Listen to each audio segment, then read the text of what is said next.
A country radio station once refused to play a #1 hit. Not because it was bad, but because of who sang it. 10 songs, 10 controversies. And by the end of this list, you'll understand why country music hasn't been this divided since the outlaw days of Waylon and Willie. Let's start back in 2020. Tyler Childers had built his career on rural, working-class storytelling. Then the world erupted after George Floyd's death, and Childers did something nobody expected. He wrote Long Violent History and aimed it straight at his own audience. The message was simple. He asked his rural white fan base to imagine if their own community faced the kind of treatment Black Americans have faced for generations. Some longtime fans felt betrayed. Others called it the bravest thing he'd ever done. Either way, it cracked open a conversation country radio had avoided for decades, and that conversation was just getting started. It's the worst that it's been since the last time it happened. She got a body like old money. Fast forward to 2025, Graham Barham released Oil Money, a track built on heavy hip-hop production and aggressive, explicit lyrics. It picked up attention online, with some traditionalist fans pushing back, saying it barely sounded like country at all. Now, this one didn't generate the kind of mainstream firestorm some other songs on this list did, but it raises the same question several other entries raise. Where exactly does country music end and another genre begin?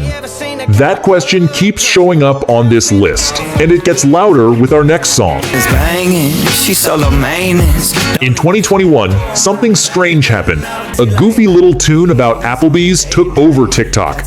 Fancy Like by Walker Hayes became a genuine cultural moment. Millions of people did the dance. But not everyone was clapping. Traditionalists saw it as disposable, an actual restaurant jingle dressed up as a song. Fans pushed back, saying country music has always had room for fun and silliness. Was it harmless joy, or proof the genre was being hollowed out for viral clicks? Online debate over this one ran for months.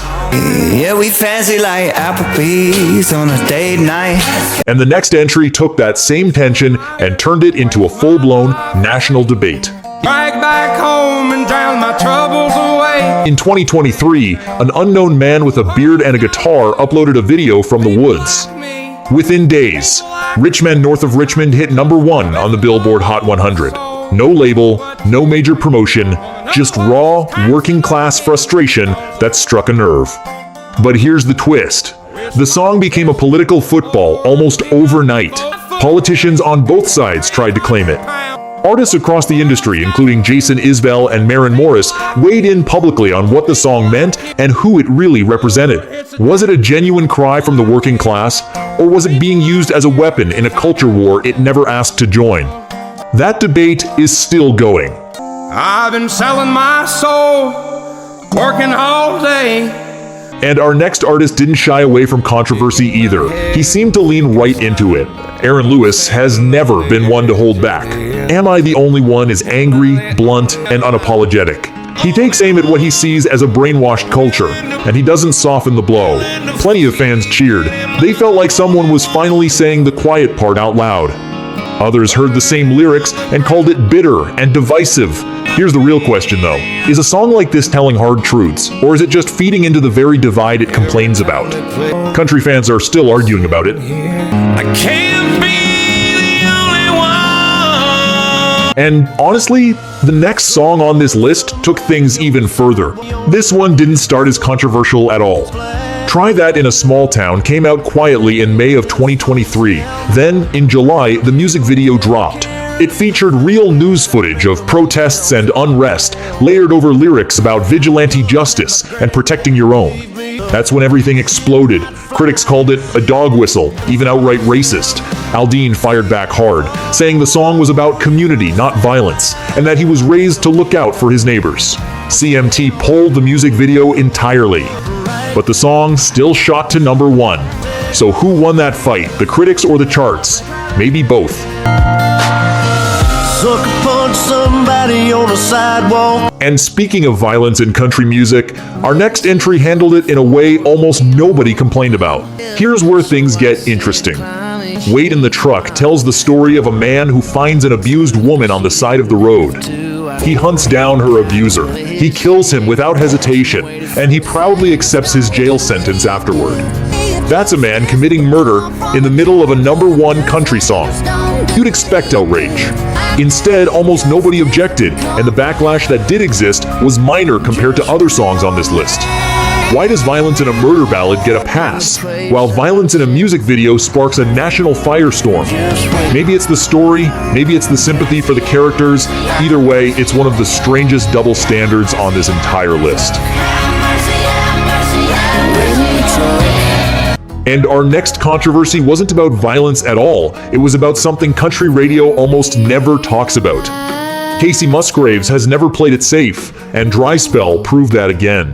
The lyrics are blunt. They talk openly about an extended dry spell, and yes, about self-pleasure. That alone ruffled feathers among traditional country fans. Then she performed it at the ACM Awards using AI-generated visuals, and that sparked a second wave of backlash entirely. Some praised her honesty, others said country music was straying too far from its roots in both subject matter and technology. 2 controversies, 1 song. That's a rare combination. In my drive for a late night call for a real good time. And our next entry sparked a backlash that had almost nothing to do with the music itself. Tyler Childers shows up twice on this list, and for good reason. In 2023, he released In Your Love. Critics loved it immediately, but the music video told a story country radio had almost never told. It followed a tender love story between 2 men working in the Appalachian coal mines in the 1950s. Conservative fans flooded social media with backlash. At the same time, the LGBTQ+ community and music critics praised it as a landmark moment for representation in country music. Childers didn't apologize and didn't explain himself. He let the song speak for itself. So, was this country music finally catching up with the times, or was it country music losing touch with its core audience? You decide. I'm needing, I'll work for you. Because our #1 controversy didn't even start inside the country genre at all. In February of 2024, Beyoncé surprised the entire music world. During the Super Bowl, she dropped Texas Hold'em, a boot-stomping honky-tonk single off her album Cowboy Carter. Fans were thrilled. But not everyone welcomed her with open arms. One radio station in Oklahoma flat out refused to play it. When a fan requested the song, the station's reply was blunt. They said they don't play Beyoncé because they're a country music station. That response went viral, and it reignited a decades-old question about who gets to belong in country music. Here's the twist, though. Texas Hold'em still debuted at #1 on Billboard's Hot Country Songs chart. Beyoncé became the first black woman in history to top that chart. The song also hit #1 on the Hot 100 and stayed there for 2 weeks. So, while one radio station said no, the entire country told a very different story. Every single one of these songs challenged what country music is supposed to sound like, look like, or stand for. One got pulled from a network entirely, one got rejected outright by a radio station, the rest got banned from family dinner table conversations. But every one of them got people talking, and that's exactly what great country music has always done, going all the way back to Johnny Cash and Loretta Lynn. Controversy isn't new to this genre. It's part of country's bloodline.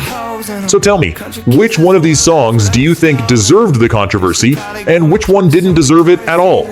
Drop your responses in the comments to get the conversation started. And if you love digging into the real stories behind country music, subscribe to Country Callbacks. We put out new videos like this every week, and you won't want to miss what's coming next.